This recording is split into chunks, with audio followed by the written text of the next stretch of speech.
Bonjour à tous, bienvenue à nouveau sur les revues citoyennes et au 10e podcast donc que nous allons vous présenter aujourd'hui. Alors nous allons un petit peu changer de thématique par rapport à ce que nous avons pu vous présenter jusqu'à maintenant et partir sur quelque chose d'un peu plus scientifique et vous présenter un inventeur du nom de Nikola Tesla. Alors pourquoi avons-nous choisi Nikola Tesla? Pour deux principales raisons. La première, c'est que tout en étant quelqu'un de assez méconnu en règle générale, il a été à l'origine d'une multitude d'inventions qui a radicalement changé notre société, notre quotidien, notamment le courant alternatif qu'on vous présentera un petit peu plus loin. Et la seconde raison, c'est que c'est la personne qui est donc à l'origine du projet HARP que nous vous avons présenté sur la revue citoyenne numéro 3. On a décidé de scinder cette revue en deux parties, dont la première partie, celle que je vais vous présenter maintenant, portera vraiment sur ces inventions, et vous verrez que nous les utilisons encore aujourd'hui, majoritairement. Et la seconde partie portera sur les controverses, son décès et l'héritage qu'il a laissé. Alors comme vous le savez désormais, ce podcast est tiré d'une revue qui est publiée sur le canal Telegram Revue Citoyenne, que je vous invite à consulter, car celle-ci est munie d'un glossaire qui reprend quand même quelques termes techniques que je vais aborder lors de cette revue. Et avant de rentrer dans le vif du sujet, je tiens à vous indiquer que cette revue est inspirée du livre Tesla, l'éclair du génie de Massimo Teodorani, qui est paru en février 2021. Tant préciser que Massimo Teodorani est un astrophysicien et un docteur en physique stellaire. Je vais donc commencer par vous faire une petite présentation de Nikola Tesla. Il est donc né en Croatie en 1856 et il était inventeur, ingénieur électricien et ingénieur en mécanique. Il a inventé le mécanisme qui est à la base des hautes tensions dans les tubes cathodiques, que nous avons utilisé et que nous utilisons peut-être encore pour nos ordinateurs, nos postes de radio, nos téléviseurs. Il a inventé donc le courant alternatif, la radio, le bateau télécommandé à distance. Il posa les bases du fondement du four à micro-ondes. Il fut le premier homme sur Terre à produire l'effet électrique à l'échelle de la foudre. Il a aussi réussi à produire des images à rayons X, des dispositifs qui furent les origines des radars et des IRM que nous utilisons aujourd'hui. Il a découvert les résonances que nous appelons aujourd'hui les résonances de Schumann, et sa découverte la plus importante reste l'énergie libre.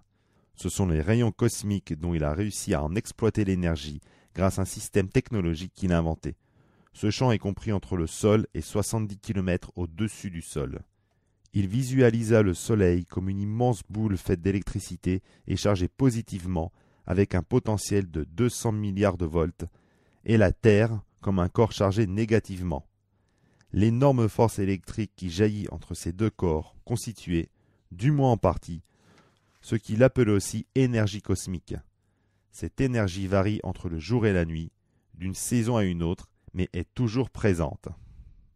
Et cette découverte est intimement liée au projet HARP que nous avons présenté dans la revue citoyenne numéro 3. Nikola Tesla fréquenta l'école publique de Gospic, puis l'école supérieure de Karlovac, où il se diplôma en seulement 3 ans. Il se forgea une connaissance pluridisciplinaire qui allait des mathématiques à la philosophie, en passant par la poésie et le roman, ou les langues étrangères, dont il en maîtrisait 9. Par la suite, fasciné par les énigmes de la nature et les possibilités de la technologie d'en dompter les mécanismes, il décida d'entreprendre des études universitaires en physique et en mathématiques, en étudiant jusqu'à 20 heures par jour, devant des professeurs et des camarades surpris par autant d'ardeur au travail. Il parvint à obtenir rapidement son diplôme d'ingénierie électrique et mécanique. En 1882, il partit travailler à Paris comme ingénieur chez Continental Edison Company, sous la direction de l'ingénieur anglais Charles Batchelor, où il travailla à l'amélioration des dynamos qui existaient déjà. Et il inventa les régulateurs automatiques qui rendirent la diffusion du courant électrique beaucoup plus efficace.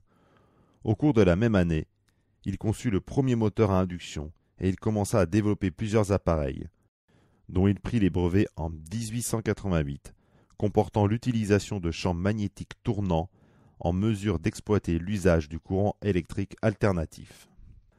En 1884, Tesla laissa la Yougoslavie derrière lui et partit s'installer définitivement aux États-Unis, où il accepta de travailler pour Edison Machine Works à New York. Dès qu'il posa le pied sur le sol américain, il se vit offrir un emploi d'ingénieur par le célèbre Thomas Edison, l'inventeur de la lampe à arc et du phonographe, et, à l'époque, une sommité de l'électricité mondialement connue. Le travail de Tesla avec Edison commença par de simples activités d'ingénierie électrique. Tesla, dont l'idée n'était pas du tout de perpétuer une technologie obsolète et inefficace, gagna le respect d'Edison, en raison notamment de ses indubitables compétences et de son ardeur au travail, et il accepta de redessiner les dynamos à courant continu que fabriquait la compagnie dirigée par Edison. Après que Tesla eut écrit en détail les avantages des modifications proposées pour améliorer les dynamos d'Edison, ce dernier lui promit 50 000 $ s'il parvenait à concrétiser son idée. Pendant près d'1 an, Tesla travailla sans relâche au projet qu'on lui avait confié. Il dessina à nouveau les appareils, en faisant prendre de nouveaux brevets très rentables à l'entreprise d'Edison. Lorsque Tesla demanda les 50 000 $ qu'on lui avait promis 1 an auparavant, Edison revint sur sa promesse en lui disant « Tesla, vous ne comprenez pas l'humour américain ». Il lui proposa en retour une augmentation de 10 $ par jour. Après ce mauvais tour, Tesla démissionna, en mettant ainsi un terme à sa collaboration avec Edison. Après une brève période de chômage et de travail intermittent, il créa en 1886 sa propre entreprise, Tesla Electric Light and Manufacturing. Nous allons maintenant vous parler et vous présenter surtout ses principales inventions, à commencer par la plus connue d'entre vous, je pense, qui est le courant alternatif. En effet, le véritable rêve de Tesla était de remplacer le courant continu, alors d'usage généralisé, par du courant alternatif. À la différence du courant continu, le courant alternatif, que l'on trouve aujourd'hui partout en ville et dans tous les logements, est un courant électrique dont l'intensité et le sens varient alternativement, ce qui permet de transporter efficacement l'énergie sur de très grandes distances sans perdre le long du parcours. Au début, il ne trouva aucun investisseur financier disposé à parier sur son idée de courant alternatif. Finalement, en 1887, il parvint à construire un prototype de son moteur à induction pour produire du courant alternatif, et en démontra le fonctionnement en 1888 devant l'American Institute of Electrical Engineers. La même année, il développa la célèbre bobine Tesla. La bobine Tesla n'est autre qu'un transformateur de courant. Il développa aussi toute une série d'inventions qu'il allait breveter par la suite. Ce mécanisme est à la base des hautes tensions dans les tubes cathodiques de nos ordinateurs, ainsi que des radios et des téléviseurs. Il suffit donc d'allumer un poste de télévision pour utiliser en moins d'1 seconde un nombre important de technologies inventées par Tesla il y a plus de 100 ans. Tesla était parvenu à utiliser la loi d'Ohm au maximum de ses possibilités, en amenant ainsi l'électricité dans nombre de logements sur de très grandes distances et en révolutionnant non seulement la technologie, mais aussi la société humaine. C'est en effet à la société humaine dans son ensemble que ses recherches et son inventivité s'adressaient. Son aspiration, qui caractérisa toute son œuvre, peut être résumée dans sa célèbre phrase « La science n'est qu'une perversion si son but n'est pas d'améliorer les conditions de l'humanité ». En 1888, Tesla présenta son moteur à courant alternatif devant, entre autres, le célèbre magnat George Westinghouse, industriel des laboratoires de Pittsburgh, qui a fait fortune en produisant des freins aérodynamiques et des systèmes de signalisation pour les chemins de fer. Ce dernier, après avoir écouté les idées du physicien avec beaucoup d'attention et pris acte des exceptionnelles démonstrations, crut en Nikola Tesla et décida de lui financer ses recherches en lui donnant 2,50 $ pour chaque kilowatt électrique vendu. À la faveur des tout nouveaux transformateurs développés par Tesla, il devint possible de transporter la tension du courant alternatif sur de très grandes distances en utilisant des câbles très fins, sans avoir besoin d'utiliser, comme dans le cas du courant continu qui défendait Edison, une centrale électrique pour chaque kilomètre carré et des câbles très épais pour le transport de l'énergie. Le courant continu avait en effet l'énorme inconvénient de perdre de la puissance lorsque la distance augmentait en raison d'une plus grande résistance électrique. On ne pouvait donc le transporter qu'à environ 1 ou 2 km de distance maximum. Le courant alternatif, né du génie pratique de Tesla, se présentait donc comme le système de transport d'énergie électrique le plus efficace et le plus rentable. Ce fut ainsi que le développement rapide du courant alternatif, qui, à la différence du courant continu, permettait de transporter la puissance électrique jusqu'à une centaine de kilomètres, permit à Tesla de jeter les bases de la première centrale hydroélectrique à courant alternatif des chutes du Niagara. Cette centrale commença en 1896 à transmettre de l'énergie dans la région de Buffalo à 40 km de distance. La même année, à Buffalo, à l'occasion de l'inauguration de la centrale hydroélectrique des chutes du Niagara, Tesla tient un long discours au cours duquel il prononça les mots suivants, qui seront un véritable manifeste toute sa vie durant. Si nous voulons éliminer la misère et la pauvreté, l'électricité est notre rempart, la source principale de nos énergies versatiles. Avec suffisamment d'énergie électrique à notre disposition, nous pouvons satisfaire la plupart de nos besoins et garantir une existence confortable et sûre à tout le monde. En quelques années seulement, les lignes électriques atteignirent aussi New York en inondant de lumière les routes et les théâtres. Le grand projet de Tesla était de distribuer gratuitement de l'énergie à tout le monde au lieu de la faire payer. Dans une société de ce genre, l'appel à prospérité aurait été universel. Mais cela contrastait énormément avec la logique du profit qui prévalait alors dans le monde. Parlons maintenant de l'énergie libre, qui est moins connue, moins répandue, mais qui est tout aussi importante. Au cours de la même année que celle de l'inauguration de la centrale des chutes du Niagara, Tesla, qui était capable de travailler simultanément sur plusieurs projets, aussi bien théoriques que pratiques, annonça avoir découvert les rayons cosmiques ainsi qu'un système technologique pour en exploiter l'énergie. Ses collègues, comme Edison et des universitaires de l'époque, le taxèrent de fou, de mégalomane, voire de vantardise. Bien des années plus tard, Tesla déclara à ce propos « Ils me traitent de fou en 1896 lorsque j'annonçai la découverte des rayons cosmiques. Ils n'eurent de cesse de se moquer de moi. Puis, des années après, ils purent vérifier que j'avais raison.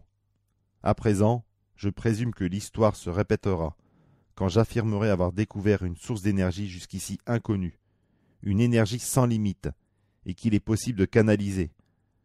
J'ai commencé à travailler pour endiguer l'énergie des rayons cosmiques, et je peux à présent affirmer avec certitude être parvenu à faire fonctionner un appareil motorisé qui marche par leur intermédiaire. Je peux vous dire que, généralement parlant, les rayons cosmiques ionisent l'air en libérant de nombreuses particules libres comme les ions et les électrons. Ces charges sont emmagasinées dans un condensateur qui fait office de système d'échappement pour le circuit du moteur. J'espérais construire mon moteur à grande échelle, mais les circonstances n'ont malheureusement pas été favorables. En 1901, ces concepts qui se basaient sur son expérience technologique acquise avec le courant alternatif se concrétisent dans l'obtention d'un brevet pour la production d'énergie libre. Le brevet s'intitulait « Dispositif pour l'utilisation d'énergie rayonnante ». Les sources principales d'énergie libre auxquelles Tesla se référait étaient le Soleil, la magnétosphère et leur interaction mutuelle, la Terre et les rayons cosmiques. En résumé, le but principal de Tesla était de condenser l'énergie piégée entre la Terre et la haute atmosphère pour la transformer en courant électrique. Il visualisa le Soleil comme une immense boule faite d'électricité et chargée positivement avec un potentiel de plus de 200 milliards de volts, et la Terre comme un corps chargé négativement. L'énorme force électrique qui jaillit entre ces deux corps constituait du moins en partie ce qu'il appelait aussi énergie cosmique. Cette énergie varie entre le jour et la nuit et d'une saison à l'autre, mais elle est toujours présente. Au cours des années suivantes, Tesla écrivit aussi des articles sur d'autres sources d'énergie alternatives, comme l'énergie géothermique et marémotrice. Il avait aussi développé une idée intéressante afin d'utiliser la force du vent pour produire de l'électricité, non en utilisant des moulins à vent, mais l'électricité statique libérée lorsque le vent passe à travers des surfaces spécialement conçues à cet effet. Tesla est aussi à l'origine des rayons X. Le génie créatif de Tesla était vraiment multiforme, à tel point qu'en 1887, parallèlement à sa grande invention du courant alternatif, il commença à se pencher sur ce qu'on allait par la suite appeler les rayons X. Au mois de novembre 1890, il parvint pour la première fois à transmettre de l'énergie électrique sans fil à un tube à vide en l'éclairant, expérience qui allait par la suite donner lieu au plus grand de ses projets, la transmission sans fil de puissance électrique à grande échelle, et ce, dans le monde entier. Il avait en effet découvert qu'en tenant un tube à vide près d'une bobine, celui-ci s'éclairait sans utiliser de fil pour la transmission du courant électrique. La résonance électrique était au cœur de cette découverte. En déterminant la fréquence du courant électrique nécessaire, Tesla fut capable d'allumer et d'éteindre différentes ampoules qui se trouvaient à plusieurs mètres de lui.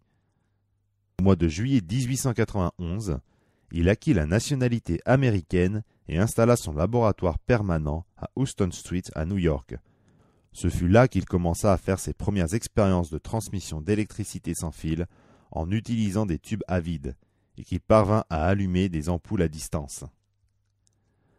À l'âge de 36 ans, en 1892, il prit ses premiers brevets pour le moteur polyphasé et les principes du champ magnétique tournant qui en garantissaient le fonctionnement. Au cours de la même année, en utilisant les tubes à vide avec lesquels il menait également ses expériences sur le courant alternatif, ainsi que les tubes spéciaux inventés par le célèbre physicien de l'époque William Crookes, il approfondit ses observations sur les mystérieux rayons X, dont les lois physiques allaient ensuite être confirmées et formalisées par le physicien allemand Wilhelm Röntgen. Dans ce secteur particulier, Tesla réalisa de nombreuses expériences qui le portèrent à produire des images aux rayons X, parvenant à transverser simultanément plusieurs personnes situées à environ 15 mètres l'une de l'autre. Bien qu'il ait d'abord effectué un nombre incalculable d'essais en photographiant les os de ses mains, il ne divulgua pas ses découvertes, même s'il en dénonça les dangers, et beaucoup de ses résultats sur les rayons X furent détruits dans l'incendie de son laboratoire à Houston Street en 1895. Une nouvelle invention à l'origine de Tesla qui est donc la radio. De 1893 à 1895, période de sa vie passionnante, heureuse et économiquement parlant très confortable, il poussa à l'extrême ses recherches sur le courant alternatif, cette fois en utilisant des fréquences très élevées et des tensions atteignant parfois 1 million de volts à l'aide de sa célèbre bobine. Il imagina de nouveaux types de lampes à très haut rendement, fluorescentes notamment, et améliora celles traditionnelles, à arc, qui existaient déjà, et parvint finalement à une meilleure compréhension de la transmission d'énergie électromagnétique sans fil, ce qui le conduirait à fabriquer le premier transmetteur radio. En 1893, à Saint-Louis, dans le Missouri, Tesla expérimenta en effet la première communication radio. Dans ses expériences, il était parvenu à faire tourner les ondes radio autour de la Terre, dont il avait compris très clairement les propriétés de résonance et que de conductivité, alors que les ondes courtes de Marconi, qui n'utilisaient que l'atmosphère comme moyen de propagation, n'étaient pas en mesure de transmettre un signal au-delà de 100 km. Et pourtant, non seulement Marconi, 3 ans après les expériences de Tesla, se contenta de son système extrêmement limité, mais il le commercialisa presque aussitôt. Tandis que Tesla, qui n'était intéressé que par le perfectionnement d'un système bien plus puissant et efficace que celui de Marconi, se voyait littéralement voler ses inventions pour faire du profit. Autre invention donc de Nikola Tesla qui est le courant alternatif à travers son corps. À l'exposition universelle de 1893, à Chicago, il participa avec beaucoup de succès à une démonstration où il présenta de façon spectaculaire certaines de ses inventions qui découlaient toutes du courant alternatif. À cette foire fut notamment présentée la ville de la lumière, qui alimentait par 12 générateurs à courant alternatif de 1000 chevaux vapeur conçus par Tesla. À l'exposition, où se relayèrent 21 millions de personnes, Tesla expliqua de façon retentissante pourquoi le courant alternatif ne présentait aucun danger, en faisant passer à travers son corps un courant haute fréquence à une tension relativement élevée, pour allumer des lampes.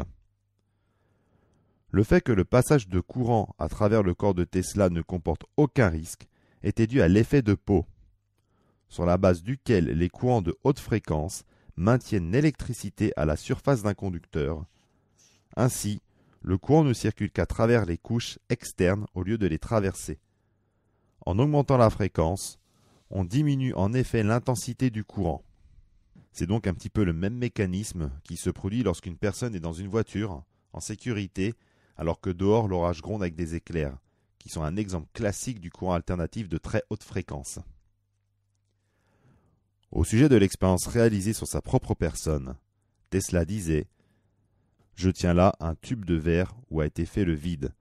Je le tiens dans la main, tandis que mon corps touche un câble qui achemine du courant alternatif de haute fréquence à une haute tension. Le tube qui se trouve dans ma main commence alors à briller intensément. » Avec l'aide du magnat Westinghouse, les visiteurs furent initiés au courant alternatif, directement utilisé pour éclairer l'exposition. En guise de protestation, son rival Edison interdit d'utiliser les ampoules obsolètes qu'il avait inventées. Dès que Tesla quitta Edison, pour se mettre à son compte sous la protection financière de Westinghouse, la controverse historiquement connue sous le nom de guerre des courants débuta. Cette dernière, qui allait durer de nombreuses années, opposa la poussée innovante de Tesla avec ses courants alternatifs et les risques continus qu'Edison persistait à promouvoir comme la voie la plus juste et la plus sûre pour transporter l'énergie électrique. Westinghouse, qui ne s'intéressait qu'aux affaires et aux profits et qui avait acquis les droits sur les brevets de Tesla relatifs au système polyphasé et aux transformateurs du courant alternatif, utilisait Tesla et ses découvertes innovantes pour créer une véritable multinationale de l'électricité en mesure de remplacer celle d'Edison. Tesla était tellement absorbé par ses inventions qu'il ne s'apercevait souvent pas qu'on l'exploitait, ni que des universitaires envieux de son succès et que des industriels et magnats craignaient que son potentiel innovant puisse renverser les piliers d'un pouvoir économique basé sur le profit et non pas sur le bien-être général. Un Tesla, comme nous allons le présenter maintenant, a aussi innové en matière de robotique. En 1896, Tesla inventa le haut-parleur, mais il ne révéla cette découverte que 20 ans plus tard, en n'ayant déposé aucun brevet. En 1887, après une expérimentation longue et minutieuse, il déposa finalement le tout premier brevet de la radio. L'année d'après, il démontra expérimentalement l'efficacité de son incroyable bateau télécommandé, alimenté par une batterie interne et dirigé à distance, à l'aide aussi d'une commande vocale. Il inventa les portes logiques, utilisées de nos jours dans les ordinateurs et dans la robotique. Tesla ne se limita pas à automatiser des bateaux, mais généralisa le potentiel de cette innovation à des véhicules en tout genre, y compris les sous-marins et les avions. Ce furent les premières expériences destinées à prouver que la robotique était possible. Et pourtant, la robotique industrielle n'apparut qu'un siècle plus tard. En 1897 toujours, Tesla inventa l'injecteur électrique pour voiture. Nous allons maintenant parler un petit peu des découvertes qu'il a fait lors de sa grande aventure électrique à Colorado Springs et les découvertes sur l'énergie de la Terre. À cause de la guerre des courants, Edison et Westinghouse étaient proches de la faillite, ce qui poussa Tesla à rompre son contrat avec Westinghouse. Tesla lui vendit de nouveaux brevets pour 15 millions de dollars, ce qui lui permit de devenir indépendant. En 1899, Tesla décida de déménager afin de pouvoir travailler plus librement sur ses expériences, notamment sur celles auxquelles il tenait le plus, c'est-à-dire les plus innovantes et les plus révolutionnaires. Ce fut ainsi que commencèrent ses légendaires recherches à Colorado Springs, où il pouvait disposer de tout l'espace qu'il voulait pour effectuer ses expériences. Il développa là-bas un système de télégraphie, téléphonie et de transmission d'énergie sans fil. Il fit des expériences sur l'électricité à haute tension et sur la possibilité de transporter et de distribuer, sans l'aide de câbles électriques, de grandes quantités d'énergie électrique et sur des grosses distances. Tesla choisit de s'installer à Colorado Springs, une ville qui se trouve sur les pentes du mont Pikes Peak, parce qu'elle était souvent frappée par la foudre, qu'il voulait justement étudier. Le laboratoire contenait des instruments très sensibles et résolument futuristes pour l'époque. Il abritait notamment la plus grande bobine jamais construite, d'un diamètre de 16 mètres, désignée sous le nom d'appareil amplificateur en mesure de générer 10 000 watts. Avec ce dispositif, il était possible d'atteindre n'importe quel niveau de tension électrique et des fréquences comme jamais auparavant. Ce système d'amplification, qui se différenciait de la classique bobine de Tesla, était constitué de 3 bobines et on pouvait l'interpréter comme une espèce de pile électrique conçue pour faire osciller électriquement la Terre, même après s'être syntonisé sur des fréquences de résonance. Cet appareil pouvait fonctionner aussi bien en mode continu qu'en mode résonant. Tesla utilisa ce gigantesque mécanisme électrique, à la fois capable de générer des millions de volts et de produire des décharges électriques atmosphériques pouvant atteindre jusqu'à 50 mètres de long pour transmettre 10 000 watts sans fil. Tesla fut donc le premier homme sur Terre à créer des effets électriques à l'échelle de la foudre, un équipement indubitablement très dangereux pour quiconque tentait de s'en approcher. L'amplificateur accordé était capable de produire des coups de tonnerre que l'on pouvait entendre jusqu'à Cripples Creek, à 30 km de là. Les personnes qui avaient l'occasion de voir ce qui se passait dans le laboratoire recevaient souvent des décharges électriques dans les pieds et à travers la semelle de leurs chaussures. Même aujourd'hui, à distance de plus d'1 siècle, les cartes d'intensité magnétique montrent que le sol autour de son laboratoire a un champ magnétique plus intense qu'aux environs. Lors d'une expérience menée avec l'appareil amplificateur, celle qui nécessita alors le maximum d'énergie, détruisit le générateur de la compagnie d'électricité en plongeant la ville dans le noir complet. Cette expérience mit un terme aux activités de Tesla à Colorado Springs. L'aspect paradoxalement intéressant de cet incident est qu'ayant été provoqué par des ondes de haute fréquence au pouvoir calorifique élevé, il posa les bases du fonctionnement du four à micro-ondes, inventé au moins 80 ans après. Juste au moment où Tesla se rendit compte qu'on pouvait transmettre ou recevoir de l'énergie autour du globe terrestre et distribuer librement de l'énergie électrique au monde entier en plantant simplement un bâton dans la cour, comme il disait, George Westinghouse décida de ne plus lui accorder de fonds pour financer ses recherches. Westinghouse déclara en effet qu'il aurait fait faillite si ce projet avait abouti. La découverte probablement la plus importante que Tesla fit à Colorado Springs fut celle des ondes stationnaires terrestres. Sûrement le plus grand résultat de Tesla en matière de physique terrestre. Découverte qui, d'après lui, aurait permis de transporter n'importe où de l'énergie électrique sans fil, ni perte et à n'importe quelle distance. Il prouva du même coup que la Terre peut faire office de conducteur. On aurait ainsi pu transformer la planète entière en un colossal transmetteur électrique. Cette découverte, qu'il avait faite en mesurant l'énergie produite par la foudre, qui, lorsqu'elle touche le sol, crée des ondes d'énergie qui bougent d'un côté à l'autre de la Terre, en traversant le noyau terrestre pour ensuite rebondir, permettait de transporter l'énergie des millions de fois plus efficacement que les ondes transmises dans l'atmosphère. En 1899, Tesla transmit 10 millions de volts de courant de haute fréquence à la Terre, dans l'espoir de parvenir à produire ce phénomène qu'il désignait sous le nom d'apparition résonante. Tesla s'apprêtait alors à syntoniser son équipement. Après avoir ainsi câblé son instrument, il fut prêt pour diriger la plus audacieuse symphonie de sa carrière, en utilisant la planète entière comme un orchestre. Son appareil entra alors en fonction et introduisit de l'énergie dans la surface terrestre. Tout de suite après, on vit émerger un énorme éclair de sa bobine.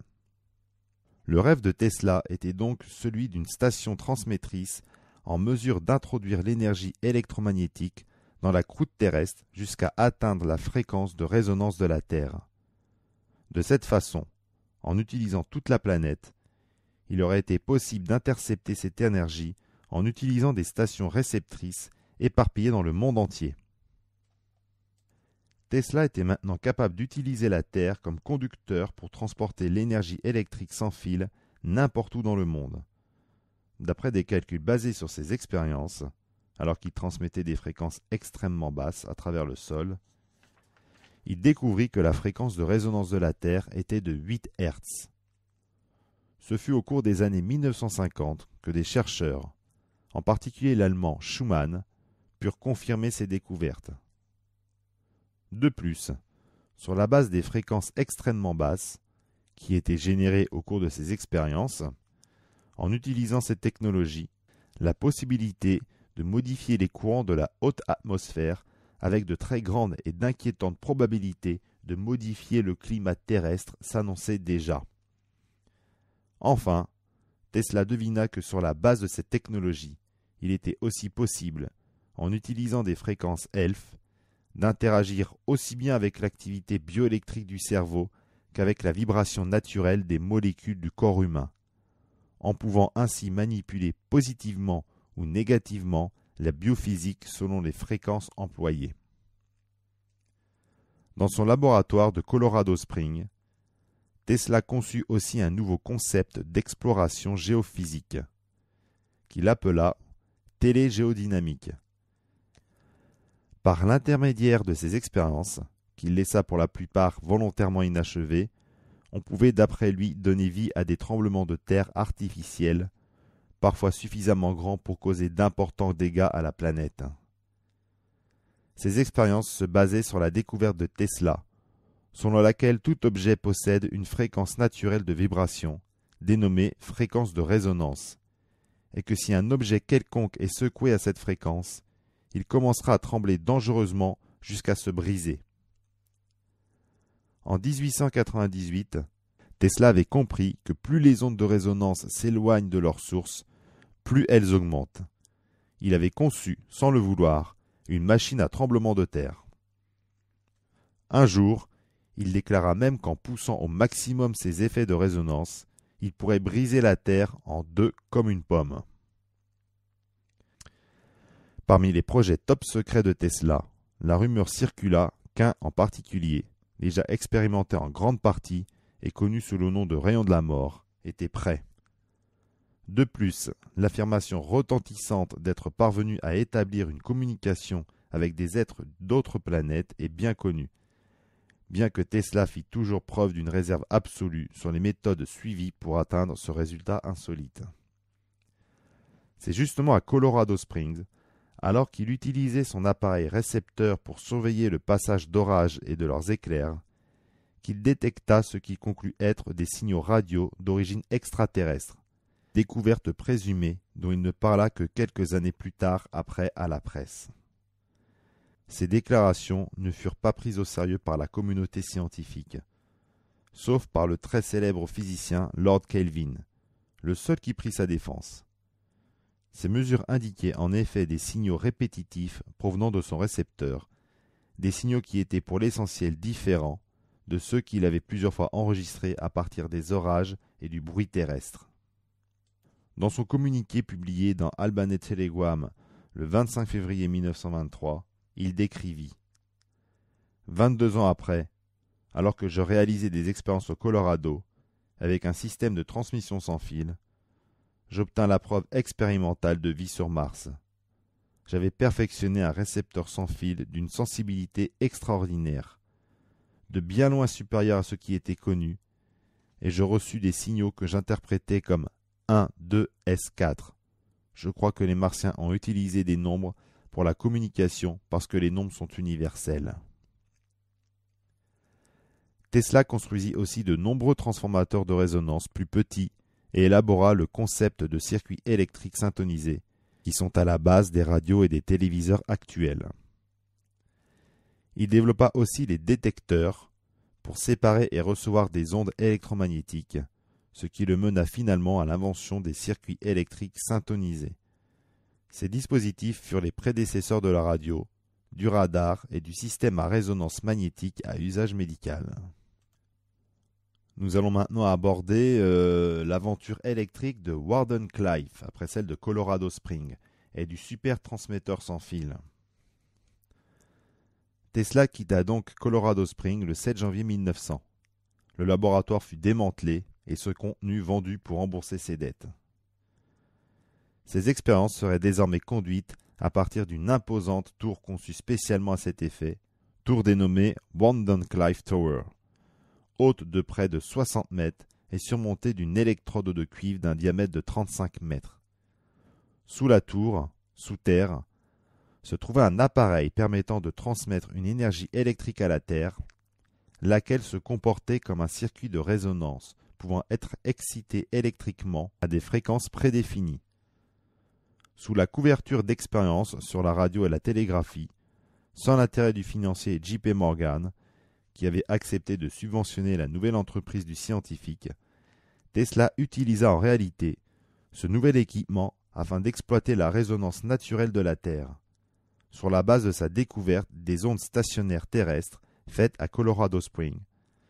Tesla pensait pouvoir utiliser la Terre comme un conducteur géant pour transmettre de l'énergie et des communications n'importe où dans le monde sans utiliser de câbles, mais avec un appareil amplificateur encore plus grand et plus puissant que celui qu'il avait employé auparavant. En résumé, Tesla avait découvert que la planète fonctionnait comme un condensateur sphérique géant, le sol et le ciel formant les plaques. Il affirmait qu'il était possible de perturber périodiquement l'équilibre de la charge électrique de la Terre et de la faire osciller à l'aide de son appareil. En juin 1902, après avoir obtenu des fonds de J.P. Morgan, Tesla rendit finalement opérationnelle la tour Wardenclyffe, située à Long Island, près de New York. Parmi plus de 700 brevets enregistrés sous le nom de Tesla auprès du US Patent Office, le projet Wardenclyffe Tower fut sans aucun doute le plus controversé. Cette tour expérimentale fut conçue et construite comme un système global pour les télécommunications sans fil, mais elle était aussi considérée par Tesla comme un moyen de démontrer la distribution d'énergie sans fil. En 1903, après avoir appris que le vrai but de Tesla, qui était de transporter de l'énergie électrique sans fil, J.P. Morgan refusa de financer davantage le projet. La tour fut donc démantelée. Les journaux de l'époque désignèrent Wardenclyffe Tower comme la folie de Tesla à $1 million. Dès lors, Tesla n'eut jamais plus la possibilité concrète de transporter librement de l'énergie dans le monde entier. Dans l'article Le futur de l'art sans fil, publié en 1908 sur Wireless Telegraphy and Telephony, Tesla fit la déclaration suivante. Dès que le projet sera réalisé, il sera possible pour un homme d'affaires à New York de dicter ses instructions et de les voir instantanément apparaître sous forme de papier dans son bureau à Londres ou ailleurs. Il sera capable, depuis son bureau, de téléphoner à n'importe qui sur Terre sans devoir effectuer aucun changement dans l'équipement existant. Un instrument à bas coût, pas plus grand qu'une montre, permettra à quiconque le porte d'entendre des informations partout, aussi bien en mer que sur terre, des musiques ou des chansons, le discours d'un chef politique, les orientations qui éminent hommes de science, ou le sermon d'un prêcheur éloquent, diffusés n'importe où ailleurs à n'importe quelle distance. En utilisant le même système, n'importe quelle photographie, caractère typographique ou impression pourra être transférée d'un endroit à l'autre. Des millions d'instruments pourront être reliés à une seule centrale de ce type. Plus importante encore que la communication de l'information, la transmission d'énergie sans fil, à grande échelle, convaincra quiconque des énormes potentialités de son utilisation. Cela suffira à démontrer que l'art sans fil offre des possibilités bien supérieures à n'importe quelle autre invention ou découverte jamais effectuée auparavant.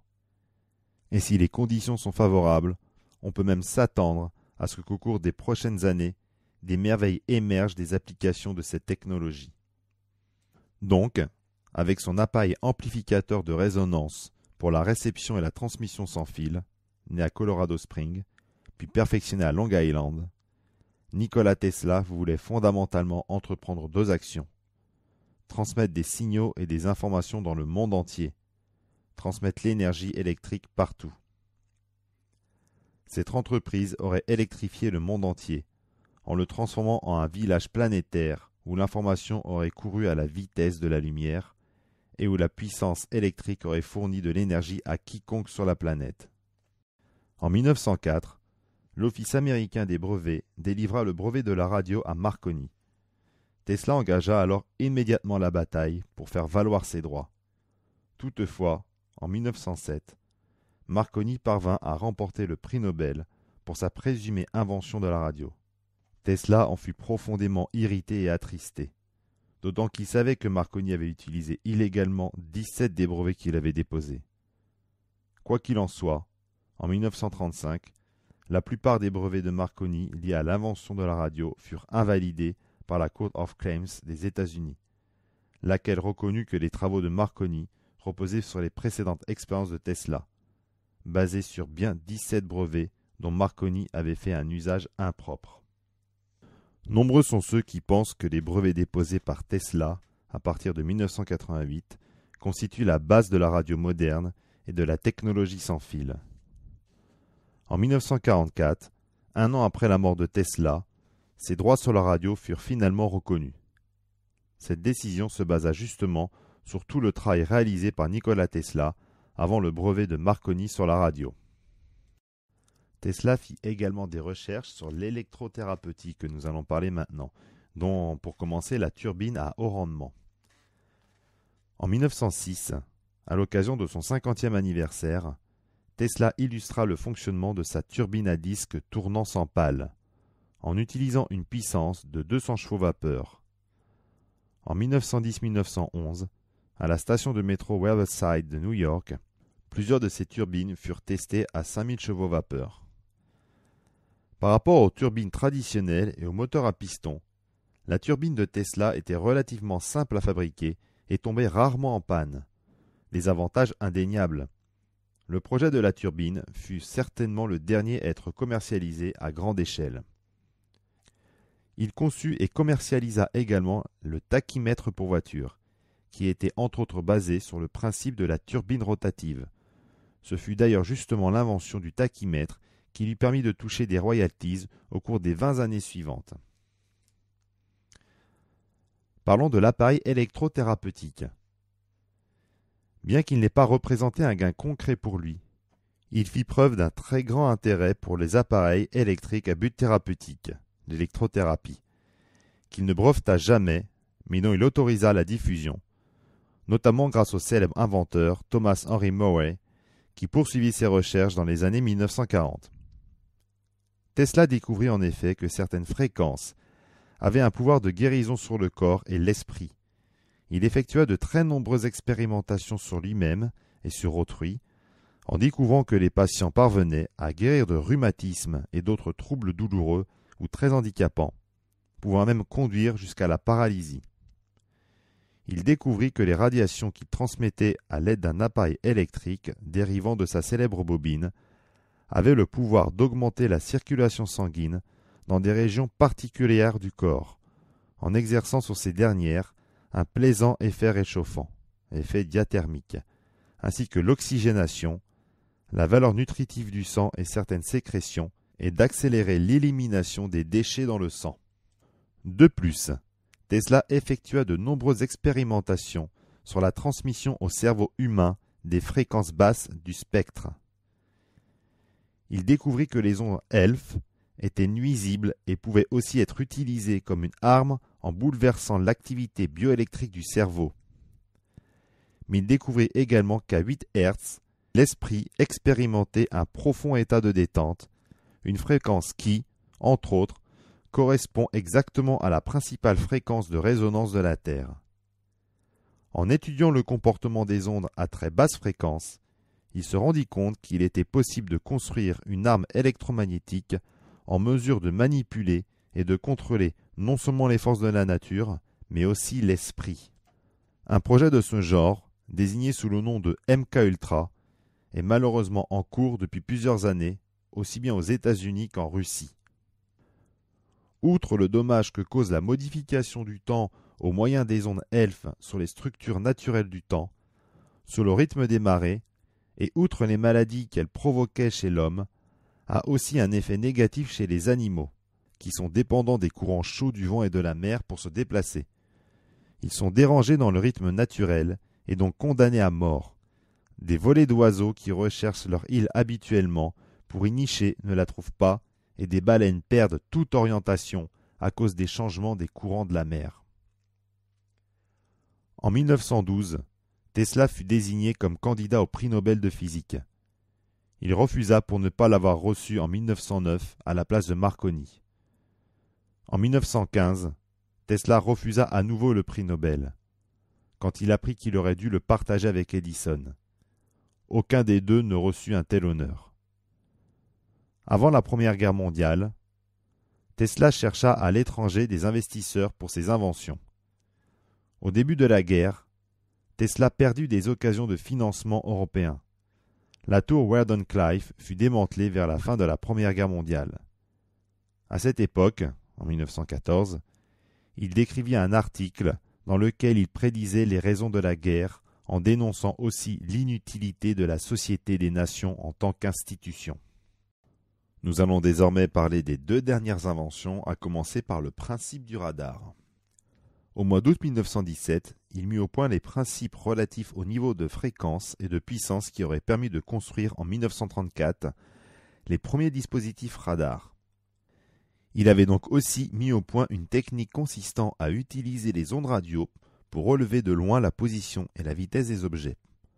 Le radar, après avoir été construit et produit en série, permit en effet de décider du sort de la Seconde Guerre mondiale, puisqu'il permettait de découvrir la position d'avions et de bateaux ennemis à distance. Le radar, ainsi que de nombreuses autres inventions largement répandues, ne fut donc utilisé que grâce aux découvertes de Nikola Tesla. Pendant les années 1920, Tesla commença à négocier avec le gouvernement britannique, à l'époque dirigé par le Premier ministre Chamberlain, sur la possibilité d'utiliser le rayon de la mort, projet sur lequel Tesla avait travaillé pendant des années dans le plus grand des secrets, dès l'époque de Colorado Springs. Mais les négociations n'aboutirent pas et son projet, qui visait à protéger les nations alliées contre les attaques ennemies à l'aide d'une arme de dissuasion très puissante, ne fut pas pris en considération. En 1928, Tesla obtint son dernier brevet, qui concernait un appareil de transport aérien à décollage vertical, précurseur des actuels avions de ce type. En 1931, à l'occasion de son 75e anniversaire, Tesla fit la une du magazine Time qui célébra l'événement par une phrase qui mentionnait sa grande contribution à la génération d'énergie électrique.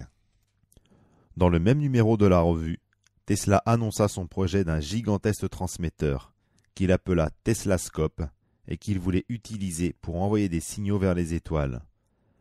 La recherche d'intelligence extraterrestre, dessein qu'il avait conçu dès son plus jeune âge, fut une des grandes idées de sa vie. Tout comme il était parvenu à allumer les lampes à fluorescence en utilisant sa bobine à haute fréquence et à haute tension sans fil, l'un des rêves de Tesla était d'éclairer l'atmosphère terrestre la nuit. Son projet, qui ne s'est jamais concrétisé, était dans un premier temps d'ioniser la haute atmosphère en utilisant un faisceau ultraviolet pour qu'elle devienne conductrice, avant d'envoyer de l'énergie électrique à très haute fréquence et tension pour allumer l'atmosphère elle-même, exactement comme elle s'éclaire lorsqu'elle est touchée par les particules solaires qui provoquent les aurores polaires. Tesla tenait beaucoup à ce projet parce qu'il souhaitait aider les navigateurs la nuit dans des conditions difficiles. De nos jours, un projet de ce genre est sans aucun doute dans les possibilités du High Frequency Active Owl Research Program, HAARP, géré par le gouvernement des États-Unis. À l'aide de nombreuses antennes, notamment installées en Alaska, des expériences sont menées sur l'ionosphère et, comme le faisait Tesla, sur les propriétés de résonance de la Terre. L'un des objectifs spécifiques de HAARP en lien direct avec le projet de Tesla décrit ci-dessus, est de tester des méthodes pour créer une région réchauffée de plasma dans l'ionosphère en utilisant le mécanisme physique du cyclotron électronique artificiel, un processus ionisant qui peut éclairer l'atmosphère. Et nous allons donc finir par les aéronefs électriques, c'est-à-dire les ovnis terrestres. Un autre des grands rêves de Tesla, sur lequel il travailla bien avant d'émigrer aux États-Unis, était de construire un aéromobile ou aéronef entièrement propulsé par électromagnétisme. À ce propos, il déclara « La machine volante du futur, ma machine volante, sera plus lourde que l'air, mais ne sera pas un aéroplane. Elle n'aura pas d'ailes. À la différence d'un avion, elle sera solide et stable. Si vous la voyez stationnée sur le col, vous ne penseriez jamais qu'il s'agit d'une machine volante. Elle sera capable de bouger à volonté dans les airs, dans toutes les directions et en toute sécurité, à des vitesses jamais atteintes par des avions auparavant, indépendamment des conditions atmosphériques et des trous d'air ou des courants descendants. Elle sera même capable de remonter ces courants.